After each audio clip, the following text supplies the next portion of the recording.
Greetings, critical viewers. We're here with a game called Exmortis.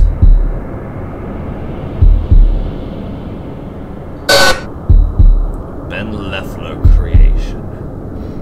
It's another flash horror game. Story and design by Ben Leffler. Ben Leffler did everything. Exmortis. Well, we'll see if this is better than The House. Or The House 2. I actually think that The House was better than The House 2. And, you wake up in the woods with a lump in your head. You can't remember how you got there. Well, give me a second to read this shit. All you can recall are the dreams. It's late, it's cold, and you are unsure of where you are exactly. Fighting through the headache, you regain your focus. You see a house in a clearing, decide to shelter there. Anything is better than freezing to death in the woods. Are you so sure? So we're in the woods. Let me in. Front door. Let me in. Why would you go in someplace like this? Okay. Hallway shrouded in the shadows?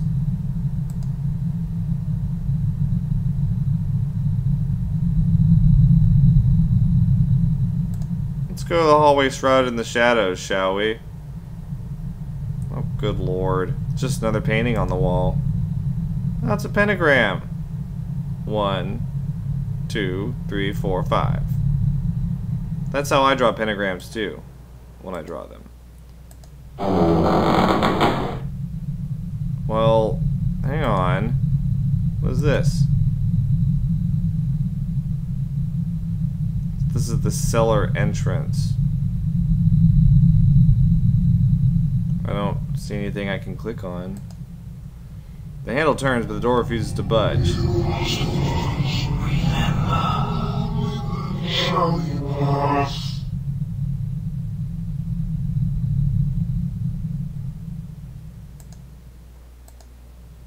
Okay. Wait, so I'm trapped here? Hey! Let's leave. Okay, don't go in there. That's fine. The hallway leads off into darkness. Well, let's go back and let's go up to the stairs. Shall we? That sounds like a better plan. Moonlight streams through this window. Fascinating. Second level hallway. Okay. Oh, bed with blood on it and on the ceiling. How the hell did so much blood get on the roof? The bedspread is soaked in someone's blood. Painting on the walls of a familiar landscape. There's a safe hidden behind the painting. Wow, I didn't see that coming. So there's a combination we need for the safe, huh? What is this? The gramophone is unplugged, but it's still rotating. How is this possible?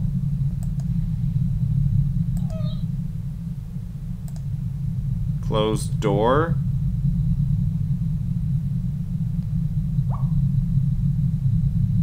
Oh, just an ordinary, if somewhat dirty bathroom sink. We found a key lodged in the pipe of the sink. Thank you.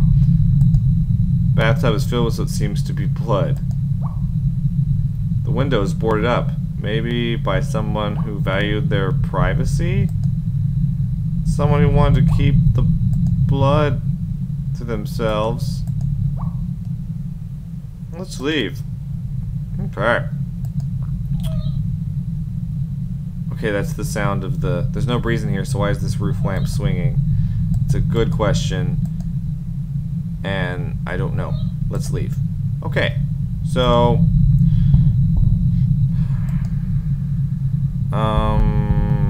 an old oak side table. Nothing of interest. Nothing of interest.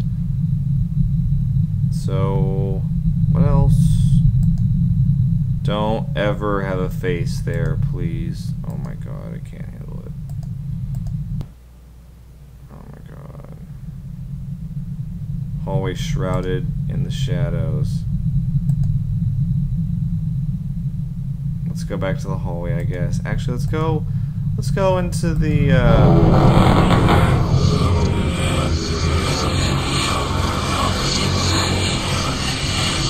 never mind. You know what? That's fine.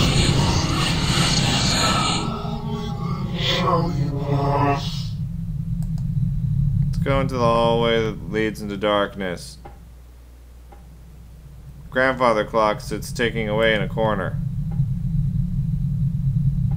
I can move the time? I can't read that. Use the key to open the door. Why didn't want to... Severed arm. This house is turning out to be a graveyard. There's a book here that doesn't quite fit in. Xavier Raham, 1878. The tale of my daughter Gwen is a sad and sorrowful fable. I refer to it as a fable, for my mortal brain cannot begin to comprehend the horrors that I have witnessed in this house. So I cast what I have witnessed into my memory as delusion and morbid fantasy. My small family moved to this house of solitude last summer to escape the perils of society and to mourn the unfortunate death of my wife, Julia. Tuberculosis claimed her life only months before my move to this place. Hindsight is a beautiful thing, and knowing what I know now, it was a move that I would never again make. The days rolled onwards towards inevitability, and my daughter and I continued our simple existence. Being a scholar myself, I enjoyed passing the time reading the literature left here by the previous owner of this detached house. Many of the fine works kept here proved to be very old and of extreme interest to me. Some works proved very challenging indeed and very hard to translate. The library provided here had an abundance of books flavored with subjects focused on the occult. One particular book caught my interest, simply titled Exmortis. The word is a derivative of Exmortis, which loosely translates to the dead.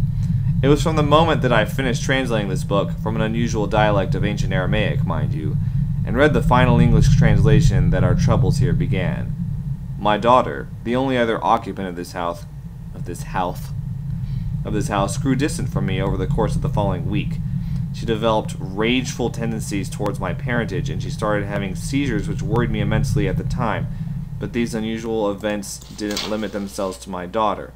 I began having nightmares so ghastly that I dare not recall them. Suffice to say, I was concerned by the disturbing change to both my daughter and I. After the first week, the hallucinations began. I recall hearing noises and whispering, as well as sighting movement in my peripheral vision. I constantly had the feeling that someone was in the room with me, but upon searching it was clear that I was alone. My dear Gwen, however, became less active all of a sudden. She was almost catatonic at stages, not reacting to conversation or physical prompting. She would just shuffle her petite form around the house and stare blankly through me whenever I confronted her. It was shortly after a month of this behavior that I began to notice certain physical changes in my daughter. She seemed withered in her appearance, but her face would at times seem bloated and twisted horribly. It wasn't until a fleeting moment in my day that my hope was crushed forever. My darling Gwen broke free from this new personality that had gripped her for months. She screamed and cried for me to help her, to save her from the monsters that now plagued her body. All that I could do was hold her in my arms and assure her that I would free her from the prison she was trapped in. And then she was lost forever. The Gwen that I loved had resurfaced for only a minute. But to me it was enough to realize what had to be done. That night, while she slept in her room, I crept in with dagger in hand and plunged it deep into her heart. She writhed and convulsed in agony, while all I could do was just watch and sob from the corner. In her dying breath, the real Gwen locked eyes with me and spoke. "Thank you, Daddy." I sit here now recounting the events that led me to this point in my insanity. My wife and daughter taken from me over the past 6 months, leaving me with nothing but their memories and this house. But I fear that now I am a target for the invisible force that resides within these walls. I am trapped, unable to venture past the front door or the cellar hatch to the surrounding forest. It's not good for me, because now I'm trapped here too, huh? I hear voices from all around me, cursing me for my actions, and I occasionally see her, my Gwen, standing in the hallway looking straight through me like she used to. I hope that I have saved her soul, but after seeing her apparition on a daily basis, I fear that all I have done is aided my tormentors. I now spend my days reading, researching, and translating the library. I feel that's my purpose in this house. May God have mercy on my soul, and may death soon relieve me of the guilt I carry. It's very well written. I enjoyed reading that, actually. That was good. That was good. Okay. There's something very unnerving about this sculpture. The words "remember" is smeared in blood on this mirror. That looks like a woman's arm. There's no electricity in this house, so the lamp doesn't work. Bookshelves filled with volumes of books. Okay, well. Alright, so we know kind of what happened, I guess. Miscellaneous books on the occult. And then we read the book that doesn't quite fit in. There's blood. There's a sculpture. No electricity and a severed arm. So, okay. What's this? And there's blood in here too. There seems to be a recurring theme. An old dishwasher. The microwave, and there seems to be blood dripping out of it. A severed head? It appears to be a fresh kill. Whoever the killer is, he will probably be back soon. I don't want to be here when he returns. Alright. Okay. The cupboard appears to be empty. A knife sits on the shelf. A bloodstained knife. You should probably arm yourself with a slightly larger weapon. Like what? How about we take it till we can find something else? Are you kidding me? The cupboard appears to be empty. Well, I can't see, so I'm just going to take your word for it. Hello? Hello? A griller built into the bench. I don't want to open that door. Oh my god. Blood on the floorboards. Looks like something has been dragged through here. A tattered diary sits on the table. Blood stains these chairs. Wow. So I guess we'll read the tattered diary. Whew. May 24th, 1997. An unusually eventful day today. I stumbled across an unusual find whilst out hunting for deer in this remote wilderness, stalking a wild steed into a clearing. You can only imagine my surprise to find a house, old and seemingly abandoned, but still standing strong. An interesting find. One that certainly has me curious. May 25th. Upon my investigation with the city archives early this morning, it appears that the house has been abandoned for almost 10 years and currently resides under the control of the local government. I feel that its location must be too remote for them to be able to tear it down, but I must admit that I feel drawn back to the house, mostly out of curiosity, but I cannot deny that there's something else about that place that has me yearning to return.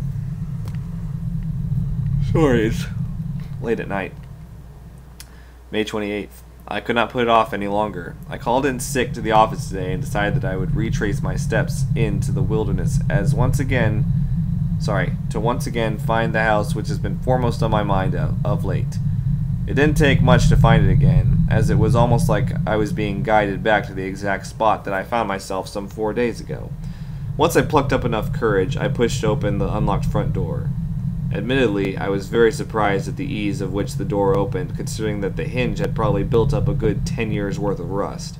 To my relative astonishment, the place was still furnished, though very dirty and completely run down.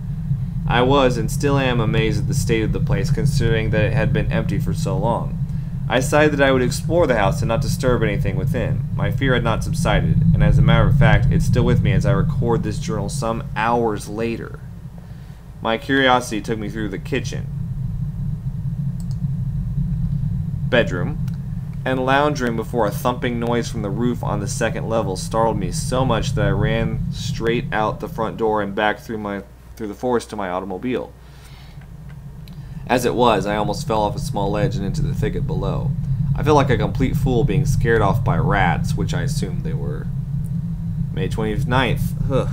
I had a nightmare last night. All I can remember is the blood and the frightening screams surrounding me. and the house. The house was in my nightmare too. May 30th. I called in sick to work once again so that I could venture out to the wilderness and explore the abandoned house once more. Not surprisingly, I found the structure with relative ease, as I did yesterday. However, I was startled when I noticed that the front door was closed. I am certain that when I left in such a hurry the other day, the door had been left ajar. Maybe the rats closed it. In any case, I eventually attributed the closed door to the wind, as I was clearly the only person who had been in the old house recently. I repeatedly scoured through the house for anything interesting, heading back through previously visited rooms. Once again, as I passed through the hallway outside the main bedroom on the second level, I heard heavy thumping coming from the roof. I was instantly very tempted to repeat yesterday's dash from the house, but I swallowed my fear and continued on with the exploration. In the limited time that I had before dusk, unfortunately I did not uncover anything that would help explain the mysterious disappearance of the most recent tenants. May 31st. I sit here in the lounge room of the old house. Sorry. Oh my god. By candlelight, it's just because I'm reading. I yawn when I read. By candlelight, recording in this journal the events that have transpired today. Although I am scared to within an inch of my life, I am bound to this house, and I feel that I do not have the strength or resolve to run back to my car at such an advanced hour. As I have for the past week, I returned to this house with the intent of uncovering anything that could help answer the question of its missing tenant. I failed to uncover anything that could help the cause, but what I did find seems far more precious and disturbing than I could have ever hoped for. As I was scouring the library for any misplaced photos or letters, I almost tripped myself over a leather-bound book sitting in the middle of the dusty floor. I was certainly miffed as to how I missed it in my movements through this house of the past few days. Picking up the book, I felt a slight empowerment rush through me. The distant sound of wind began to sound like whispers, and the room in which I was standing seemed to darken. I wonder what knowledge the scribe had passed down the ages. Enchanted by this aging literature, I retreated back into the lounge room, settled down in one of the most comfortable chairs, and continued to read through the contents of this book. Written in what seemed to be red ink of some sort, a lot of the content didn't initially make sense to me, as the majority of it is written in a language that is foreign to me. But in the back of the book, there were abridged translations written by Mr. Xavier Raham from 1890. The majority of what I could understand seemed rather jumbled and nonsensical. Rather disappointed, I closed the book and relieved myself of its burden. Things from this point became rather blurred and frighteningly surreal. The missing N. The sound of the distant forest animals stopped as if all life paused waiting for my next move. The wind outside stopped pounding against the shuttered windows, and the candle winked out of existence, leaving me in almost pitch-black conditions. I listened closely, and all I could hear over my heartbeat and rasping breath was the whispering that I shrugged off before. It was coming from every direction, yet no direction at all. The whispering slowly got louder until it sounded like a dull roar. Voices of many types called out. They cried in pain, screamed my name, and some shouted obscenities I dare not repeat. There were so many of them, so many voices. I felt multiple hands pin me down to the chair by my upper torso, but every time I flailed my arms out in front of me, they connected with nothing but air. The harder I was pressed against the chair, the harder it was for me to breathe, and soon I could not breathe at all. I blacked out. The last thing that I remember was a flash of my nightmare from the night before, a flash of the blood, a flash of the screams, the house. I woke up about 20 minutes ago, slumped in the same chair. It is now long after dark, and I dare not brave the sub-zero temperatures of the woodland winter to return home this evening. Tonight I will be staying here in this accursed house. I sometimes think that I can still hear the whispering, or are they just echoes of my earlier brush with madness? I can feel the urge of slumber rush towards me like a freight train. I pray that I survive the night. June 1st. Plagued by nightmares more vivid than I care to remember, I awoke screaming. It appears that I slept through the daylight hours. Wow. But it didn't matter to me. I was incensed to fight the freezing conditions outside and return home. But I was scared to move from this spot. They started whispering to me again. I want to leave, but I can't. They won't let me. I scream at them, but they just laugh and utter obscenities back at me. What have I released upon this world? Wow, this goes on, doesn't it? June 3rd. Vlael spoke to me today. It is he who is spoken of in the Exmortis. With every word he whispers into my mind, I tremble as if my soul has been shaken to its core. June 7th. I have been here for over a week now. Surely someone must be looking for me by now. I pray that they find me. My captors here won't let me leave. Every door, every exit, the handles turn, but the door does not move on its hinges. June 16th. I no longer fear death. I actually pray that it comes for me. June 30th. They still torment me, keeping me here, keeping me alive. They need me to... I can't even write of it. July 20th. I feel my sanity has almost left me. I hallucinate so vividly. I can't tell what's real and what is not anymore. The ancient shows me images of his former glory. I don't understand why they want me, why they need me. July 26th. I'm actually surprised. I am told that they seek not to control me. They only seek my assistance in aiding the inevitable. But why do I continue to resist? What they tell me makes more sense than anything I have ever known. But I still fear them and what they will do to me should I refuse. But at this moment, I can't think of a single reason why I should. August 13th. Is acceptance all that I have ever yearned for? But the greater good here is far more complicated, yet so much easier to obtain. They smile upon me now. Strangely, though, I like it. I find myself basking in the warmth of their chilling promises. August 22nd. I am comfortable, and I am learning about the true nature of the world and what is beyond it. I don't know why I continue writing in this journal. I guess that's the last semblance of humanity that I have within me. It's ridiculous, though. I am becoming much more than human with every moment that I spend under their patient tutelage. I have been tempted to throw this journal into the fire on many occasions. Reading over its pages only reminds me of how weak I used to be. ... I've lost track of the day, but I am sure that I have been here for over a year. It has been a long time since I have entered anything into this journal. I can rejoice, though. We will have company. At last, I will finally be rewarded. A group approacheth to provide me with the everlasting cup of life. A day away, no more, no less, I am told. Wrath, death, blood. My day has finally arrived. The Exmortis shall make the world remember what was, and I shall be integral in reinstating what will be.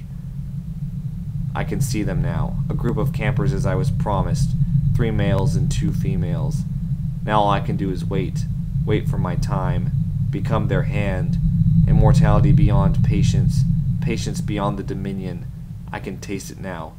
Anoint me, Lord Vlau. The time has come. Oh my god. Wow. I was really sucked into that. Well, so not really sure what happened to that guy. If he's still alive or if he's become one of the spirits of the house or what. There doesn't appear to be anything else to look to click on in this room. Unfortunately, I mean I'm clicking on everything. I don't think there's anything to do except read that diary. So we'll go ahead and leave. There's that severed human head, which is weird. Ugh. The letter A is carved into his forehead. Looks like the symbol has been smeared on the forehead. Oh, it's smeared, not carved. Okay. Okay. We'll go ahead and close that. Okay. And like really, you're not gonna take the knife? That has to be one of the creepiest knives I've ever seen, by the way. Okay. Got it. Coverage appears to be empty.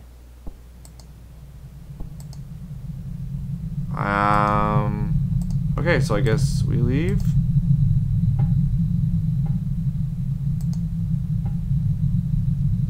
And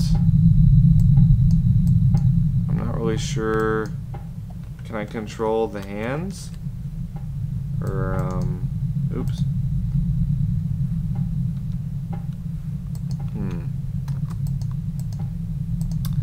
I'm not really sure what to do there.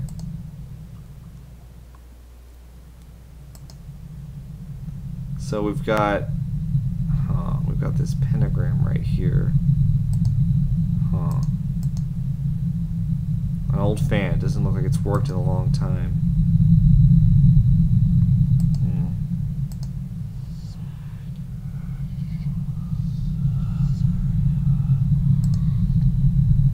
So I'm starting to hear voices. That's not good. So. Alright, so. Can't open that yet. There's a hatch on the roof which might lead to an attic. Oh, looks like an attic. Could that be where the thumping is coming from? Oh my god. A torso hung up by the arms has been ripped to shreds. You wretch at the mere sight. Okay. Symbol written in blood. So it looks like a... This looks like 3 lines connected with drip down. I guess. What's this? What there appears to be something scrolled on this plank. 3489. That's the code for the safe. 3489. What's happening? Do we do it? Do we go to the safe? 3489? Let's do it.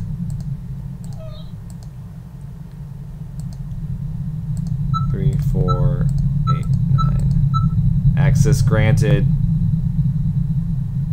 Okay, so there's a heart. It appears to be a human heart. A strange symbol is smeared in blood on the safe wall. That's another symbol. A dark leather-bound book titled Exmortis. Let's read it. Ooh, it's got one of those symbols. The Book of Exmortis. What was? Before the dawn of man and beast, the earth realm was ruled by the ancients, mystical beings transcending life, death, time, and reality as most mere mortals know it. The days before life and light were ruled by darkness and chaos. The ancients roamed the plane of existence and lived on the blood of conquest and rule over lesser entities. Sorry, it's a little bit hard to read the type. There were many of these ruling archaic spirits. However, one by one over many millennia, their greed and arrogance saw them turn against each other. They sought blood, destruction, and dominance over their own kind, and many immortal sentients met their demise as a result. The consolidation of the remaining power saw the ancients' rule divided amongst the remaining 3.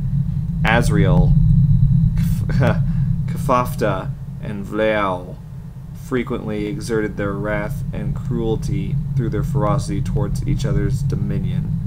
The blood of many was spilt as the remaining 3 fought against his brother for the spoils and power that they each possessed. Upon the battlefield, Azrael's forces reduced the armies of Vleal to dust, culminating in long-awaited glorious victory. But his compassion towards his defeated brother saw Vleal get a reprieve from the certain destruction that he faced. Knowing that defeating Kafafta's forces would require many more millennia of fighting, Azrael appointed Vleal as his general, knowing that the power of the ancients was enough to win undisputed control. In a final bloody battle in the crimson sky, the penultimate confrontation played out. Kafafta, not realizing that Vleal was still corporeal and leading Azrael's armies, made the grave mistake of underestimating the strength of his opponent. The losses took the Kafafta's forces by surprise. Sorry, I don't know how to really pronounce that. And before they had time to regroup, Vleal had plunged his sword deep into the heart of his defenses. Azrael's forces streamed into the last stronghold of Kafafta, slaying every sentient entity that stood against them. Kafafta's army were eventually defeated, leaving Vleal triumphant in his victory. His subordinates fought ferociously, and they were to be rewarded with the unified rule over the earth realm. Azrael, holding no compassion toward Kafafta as he had Vleal, destroyed the life force of his nemesis and claimed the kingdom as his own. With his totalitarian control, he decided that Vleal was no longer of use to him. Unfortunate for him, he did not count on his army siding with the powerful Vleal. And a furious realization of this challenge in the face of certain ascension, The Earth Realm shook with the power of Azrael's anger towards his army's treachery. Vleal showed no mercy toward his brother, knowing that he could not make the same mistake that Azrael had made. Without hesitation, Vleal had Azrael slain by his own ethereal hand, and he assumed total control of the consolidated kingdom of the Earth Realm. The tyrannical rule of Vleal lasted for many millennia with no one to challenge him, but conspire certain forces did against the sole remaining ancient. They bode their time, recruiting supporters of the overthrowing. Vleal was ambushed and overpowered by his trusted advisors, but knowing that only one of his kind could destroy him, he had his corporeal presence removed to exist for eternity in the demonic spirit form. The remaining world of archaic lessers were dispersed and were governed under each individual's rule. It was true chaos with no joint agenda. Vleal, without corporeal form and no longer able to physically alter the world, roamed the Earth Realm for the rest of existence. Diminished in power, he still had many followers in which he would spiritually combine his life force with. Instead of existing as a single powerful entity, Vleal became subversively indestructible by being many. He called his new legion of existence Exmortis. So that's what was. What is? The appearance of soul-bearing creatures of flesh and blood saw in new rule within the Earth Realm. Over many thousands of years, man destroyed countless lesser entities, some very powerful, even some who helped overthrow Vleal's previous rule. While man was physically weak in comparison to the entities of dark times, their souls gave them many advantages, and it was one of these advantages that the Earth Realm entities were reduced to minimal numbers. A world once ruled with strength and might was now in the hands of the weak. The handful of ancient entities sought to influence and control humanity for mutual gain. Vleal's Exmortis prospered where other entities failed, purely because of their strength in numbers and the wisdom of the mighty ancient himself. Together as one, the Exmortis was worshipped widely in the world of man, but human nature led to conflict, and the cult of Vleal was tragically cold and almost forgotten. With every passing human year, Vleal's influence and power in the Earth Realm was diminished until all that remained was what was recorded in the written form. After the death of the final disciple, Vleal and the Exmortis slept until the day humanity was ready for the anointment of his hand. What will be? Prophecy and the word of Vleal speaks of the coming of the hand of repose. Anointed with the blood of 5, a selected man will transcend humanity and evolve to become the link between the Earth Realm and Vleal's Exmortis. Awakening the ancient from his slumber, the hand will be charged with the power to bring about the uprising of the cult of Exmortis once again. Blood, wrath, and strength will once again rule the Earth Realm, and Vleal will walk tall and rule amongst mortals as if it was as it was meant to be in the time before light and life. Whew. And that was written by Xavier Raham, and he even included a nice little drawing of Vleal's corporeal form for us. That's nice. Alright, so that was great. Oh, what do we do now? Can we go to the left here? I know we can go to the right. We can't go to the left. Okay. It's over here. The door is now ajar. Was it closed before? What? The blood of Gwen Raham stains the sheets. It was over 100 years ago that she was murdered, so how can the blood still be wet? Gwen Raham? Or just another hallucination?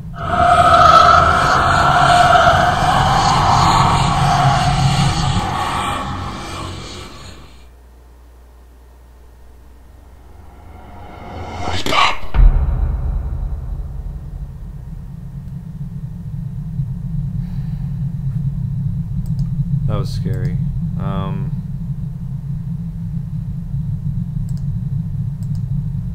anything I can click on in this room?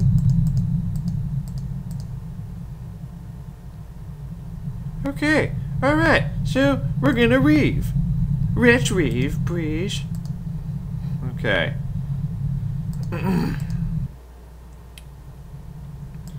Let's go back to the dark hallway, I guess.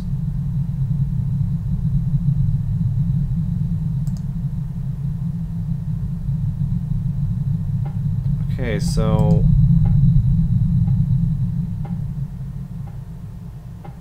these are the symbols. Those three lines right there on the clock, and the A.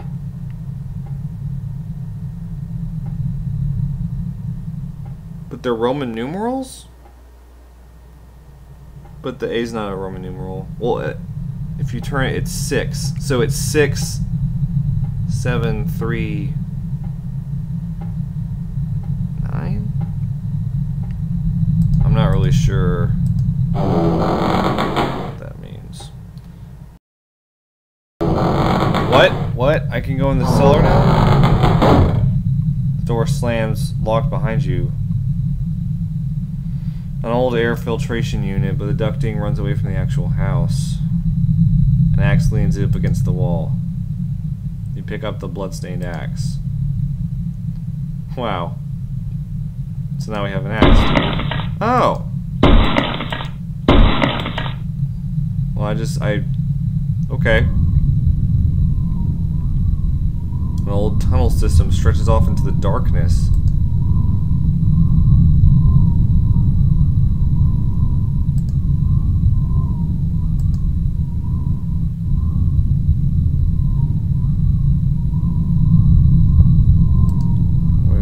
Can I go into this? Is this a door over here? What is this? The door is locked. What is this place? Kind of reminds me of Amityville Horror. Have any of you guys seen that? I'm talking about the original Amityville Horror, not the crappy remake. The original Amityville Horror is pretty scary. I'll kill you, bitch. Oh shit!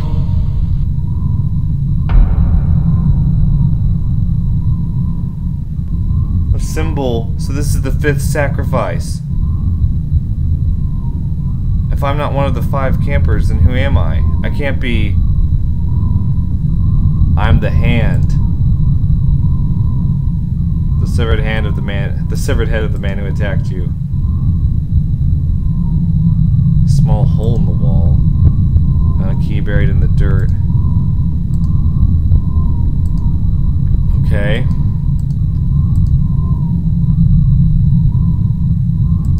So we open this locked door, huh?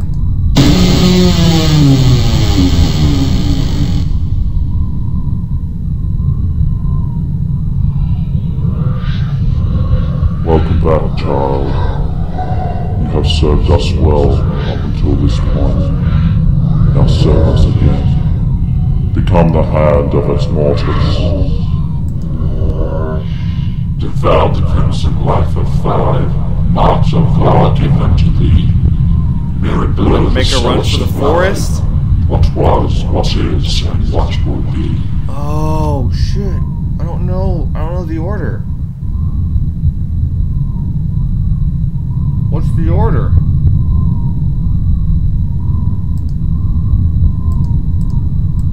Make a run for the forest? You guys want to do it? Foolish man. You will perish beyond the Shit! Shit! Shit!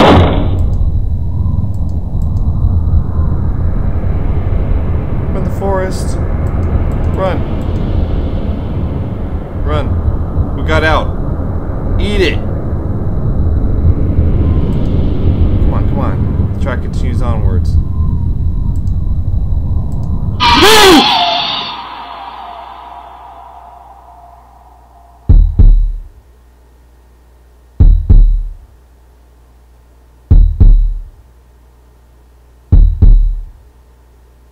You wake up in the woods with a lump on your head. You can't remember how you got there. All you can recall are the dreams. Maybe they are memories. You see a house in the clearing and decide to shelter there. Anything is better than freezing to death in the woods. That was good. That was really good. I really enjoyed reading the diaries and books and notes and things like that. Cool, well apparently there's an Exmortis 2, and I will definitely play it after playing that. That was great. It was a lot better than the House. And the House 2, and it was a lot better than those. It's like an actual game. I enjoyed it. Alright, if you enjoyed this video, like it. And I'll see you guys later. Think critically.